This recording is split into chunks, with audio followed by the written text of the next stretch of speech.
Գառնիկ Զաքարյան, Երկիր մեդիա։ Պարոն նախագահ, Ռուսաստանի Դաշնության նախագահ Վլադիմիր Պուտինը խոսում է Հայաստանի հետ ապահարզանի մասին։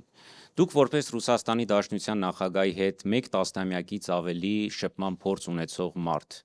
ինչ կարող եք ասել, ինչ է նշանակում ապահարզան։ Նայեք, Ռուսաստանի նախագահը երևի նկատել եք, որ շատ համբերատար է եւ միշտ փորձում է ավելի մեղմ, հնարավորինս մեղմ ձևակերպումներ տալ։ Բայց նաեւ ամբողջ sense պատմությունը եւ իր գործունեությունը թույլ է տալիս, որ գնահատել հետեւյալ կերպ, որ գալիս է մի պահ, որ վերջը այդ համբերության բաժակը լցվում է եւ ինքը անձամբ եւ երկիրը պատրաստ է լինում շատ կտրուկ քայլերի։ Նայեք Ուկրաինայի հետ ինչ եղավ։ Մինչ այդ համբերատար փորձում էին։ Ես ներկայ եմ եղել, նաեւ իմ ժամանակ սկսել էր այդ Ուկրաինայի դեպի արևմուտքը, դեպի ՆԱՏՕ այդ շարժը, քաղաքական շարժը։ Եվ տեսնում էի, թե ինչ համբերատարությամբ փորձում էին դա ինչ որտեղ բան անել, զսպել։ Դա Յուշենկոյի ժամանակ էր։ Վերջը նույն մոդելն է այստեղ։ Այս շատ հանգիստ, շատ համբերատար կեցվածքը ընկալվում է որպես, ես չգիտեմ, սխալ են ընկալում որպես համաձայնություն կամ որպես մի կեցվածք, որը կարելի է 2-3 զանգով կամ 200 զանգով փոխել։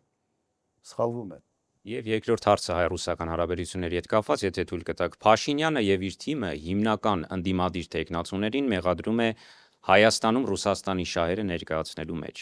Ասում են, որ ընդդիմությունը Կրեմլից հրահանգներ է ստանում, ոմանց մեղադրում են անգամ FSB-ի գործակալներ լինելու մեջ։ Այսքանից հետո, պարոն նախագահ, այս պայքարը ներքաղաքական է, թե աշխարհաքաղաքական։ Պետք է առաջինը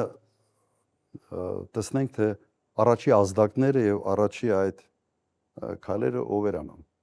Հիմա ընդդիմությունն էլ կարող է ասել, որ դու հրահանգները ստանում ես Բրյուսելից կամ Վաշինգտոնից կամ որևէ մեկ այլ կենտրոնից։ Սա եւս երկիրը ներսից բաժանելու տարբերակ է։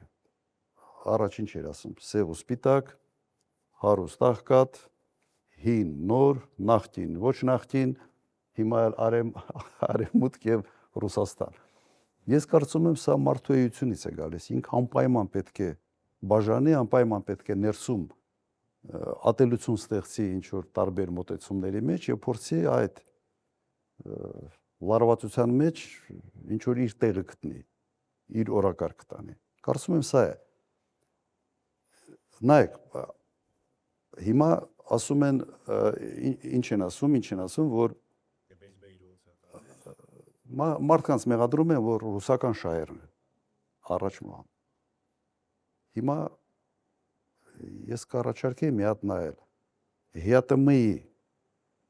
մասնակցությունը Հայաստանին դրական բան տվել է, թե չտվել։ Կրկնեմ այդ միտքը, հանդիպումների ժամանակ ասում եմ, Հայաստանի բնակչության 80%-ը զգալիորեն կախված են Ռուսաստանի հետ հարաբերություններից, այս կամ այն աստիճանի։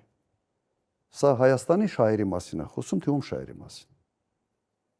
Եթե Հայաստանի շահերը այս հարցում համընկնում են Ռուսաստանի շահերի հետ,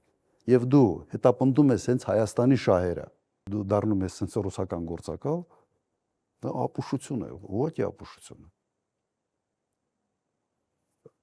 Ճիշտ հակառակ գնահատականը ես կարող եմ տալ հետեւյալի մասին։ Երբ որ դու վարում ես քաղաքականություն, որը 180 աստիճան